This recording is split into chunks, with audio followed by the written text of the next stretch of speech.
अस्सलामुअलैकुम वरहमतुल्लाहि वबरकातुहू। आज की इस वीडियो के अंदर हम जानने की कोशिश करेंगे कि अगर रोज़े की हालत में किसी औरत को हैज़ आ जाता है तो फिर उसके लिए शरीयत का क्या हुक्म है। देखिए, सबसे पहली बात तो आप ये याद रखिए कि अगर रोज़े की हालत में किसी ख़वातीन को, किसी औरत को अगर हैज़ आ जाता है तो उसको घबराने की और मायूस होने की कोई भी ज़रूरत नहीं है। इसलिए कि ये हैज़ का जो सिस्टम है ये अल्लाह तबारक व तआला की तरफ से है।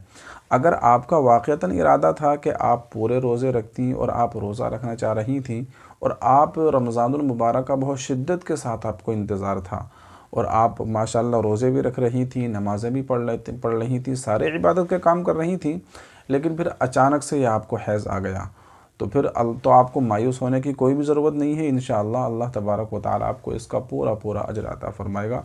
आप बाद में इस जो रोज़ा आपका छूटा है इसकी क़ज़ा कर लें। तो खैर, ये तो एक बात हुई। अब आइए हम जानने की कोशिश करते हैं कि रोज़े की हालत में अगर आपको हैज़ आ जाता है तो फिर आपके लिए शरीयत का क्या हुक्म है। तो देखिए, अगर आपको हैज़ इस हालत में आया कि आपने सहरी तो पाकी की हालत में की, आपने सहरी पाकी की हालत में की, फिर सुबह को 9-10 बजे, 12 बजे या दिन में इफ्तारी से पहले पहले किसी भी टाइम आपको हैज़ आ गया तो फिर जो आपका रोज़ा है, आपका रोज़ा टूट जाएगा, आपका रोज़ा ब्रेक हो जाएगा। यानी पूरा जो रोज़े का टाइम है, इफ्तारी से अगर 2 मिनट, 1 मिनट पहले भी या 5 मिनट पहले आपको हैज़ आ गया तो उस दिन का रोज़ा आपका ख़त्म हो जाएगा और फिर आपको बाद में रमज़ानुल मुबारक के गुज़रने के बाद इस रोज़े की क़ज़ा करनी पड़ेगी। बाज़ औरतें ये समझती हैं कि अगर दोपहर से पहले पहले हैज़ आया तब तो रोज़ा टूटेगा और दोपहर के बाद में आया तो फिर रोज़ा नहीं टूटेगा। तो ऐसा कुछ भी नहीं है। पूरा जो रोज़े का टाइम है, यानी इफ्तारी से अगर 1-2 मिनट पहले भी आपको हैज़ आ गया तो आपका रोज़ा ब्रेक हो जाएगा, टूट जाएगा। ठीक है।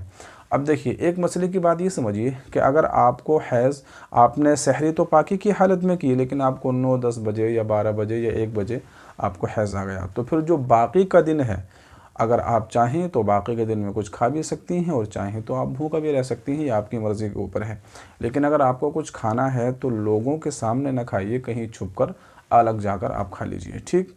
और दूसरी सूरत ये है कि आपने सहरी तो हैज़ की हालत में की, यानी जिस वक्त सहरी का टाइम था आप नापाक थी, फिर सुबह को 9-10 बजे, 12 बजे, 1 बजे आपका जो है हैज़ बंद हो गया, आप बिल्कुल पाक हो गई, तो फिर आपके लिए मुस्तहब ये है कि इफ्तारी के टाइम तक आप कुछ भी ना खाएं और रोज़ेदारों की तरह आप भी भूखे और प्यासे रहें। ठीक है, ये मुस्तहब है, अगर आप खा लें तब भी कोई मसले की बात नहीं है। तो ये तो हुआ हैज़ वाली औरतों का एक मसला। अब दूसरा मसला ये है कि अगर आपको रोज़े की हालत में हैज़ आ जाए तो फिर आप कौन कौन सी इबादतें कर सकती हैं, कौन सी इबादत नहीं कर सकती। तो देखिए, हैज़ की हालत में नमाज नहीं पढ़ सकती, रोज़ा नहीं रख सकती, कुरान करीम की तिलावत नहीं कर सकती। इसके अलावा जितने भी इबादत के काम हैं, दुरूद शरीफ है, अल्लाह का ज़िक्र है, तस्बीह है, सदका करना है, लोगों की मदद करना है या दीनी बातें सुनना है, दीनी बातें किसी को बताना है, इस तरह के जितने भी इबादत के काम हैं, नमाज, रोज़ा और तिलावत के अलावा सारे के सारे इबादत के काम आप कर सकती हैं। ठीक है। और हैज़ की हालत में जितनी भी नमाज़ें आपकी होती हैं, नमाज़ें तो आपकी माफ़ होती हैं, लेकिन रोज़ा आपको रमज़ानुल मुबारक के गुज़रने के बाद रखना पड़ेगा।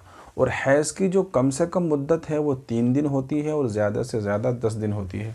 यानी अगर 3 दिन से कम आपको हैज़ आता है, 3 दिन से कम आपको खून आता है, तो फिर वो खून हैज़ का शुमार नहीं होगा, बल्कि वो ये समझा जाएगा कि किसी बीमारी की वजह से आपको खून आया है और इन दिनों की आपको नमाज़ें भी पढ़नी पड़ेंगी। जो भी 1-2 दिन आपको खून आया है, 3 दिन से कम कम। और अगर आपको फिर 3 दिन से ज़्यादा 10 दिन तक आया, फिर 10 दिन के बाद भी आपको खून आ रहा है, तो फिर ये समझा जाएगा कि 10 दिन के बाद जो आपको खून आया है ये खून हैज़ का नहीं है।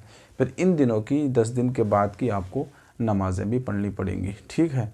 तो ये एक ख़वातीन का, हमारी माँ बहनों का एक ज़रूरी मसला था जो मैंने आपको समझाने की कोशिश की। अगर आपके समझ में आया हो तो कमेंट बॉक्स में ज़रूर बताइएगा और इस वीडियो को लाइक भी कीजिए और अपने दोस्तों के साथ शेयर भी कर दीजिए। अस्सलामु अलैकुम वरहमतुल्लाहि वबरकातुहू।